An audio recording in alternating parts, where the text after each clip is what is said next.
कई लोग तो ऐसे हैं, उनका आज तक हनुमान चालीसा पढ़ना नहीं है, आज तक कोई चालीसा, चाहे गायत्री चालीसा हो, लक्ष्मी चालीसा हो, शिव चालीसा हो, पढ़ना ही नहीं आती, बस बैठ गए भगवान के सामने और पढ़ लिया आसन लगा के। नहीं नहीं नहीं, चालीसा पढ़ने का भी एक नियम है।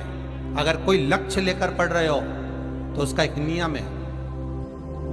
पूरी जिंदगी पढ़ते रहोगे तो भगवान की प्राप्ति नहीं है, पर लक्ष्य लेकर अगर पढ़ा है आसन से, जिस भगवान की चालीसा पढ़ रहे हो उसकी मूर्ति या उसका फोटो आपके सामने होना चाहिए।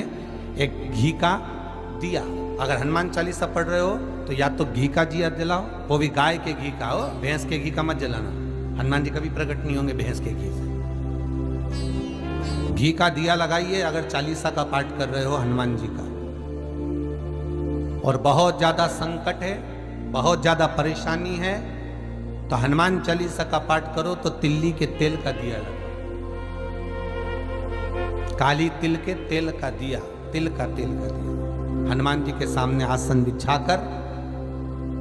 बहुत तकलीफ है तो 3 पाठ प्रतिदिन करो और एक आसन से जितने समय 9 बजे अगर आप बैठते हो पाठ करने तो 9 बजे ही बैठना।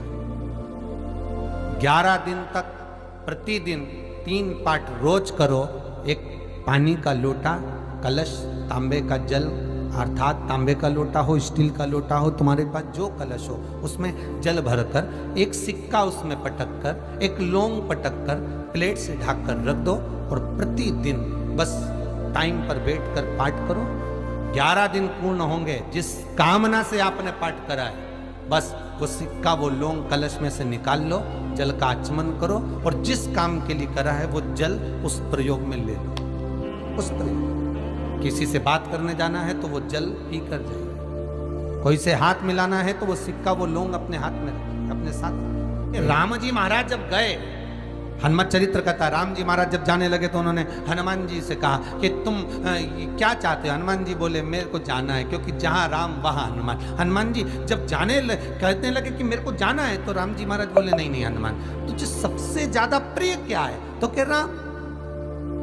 तो हनुमान तू कह रहा है सबसे ज्यादा प्रिय है, राम प्रिय है, तो एक बार जिस समय देवऋषि नारद का अपमान हुआ, विश्वामित्र बाबा का अपमान हुआ, उस समय पर एक राजा ने जब अपमान करा तो तूने उसको राम नाम लिखकर एक जगह पर बिठा दिया और कहा कि तू राम नाम जपते रहे। उसने राम नाम जपा। तब हनुमान याद कर, मेरे सम्मुख में तू खड़ा था,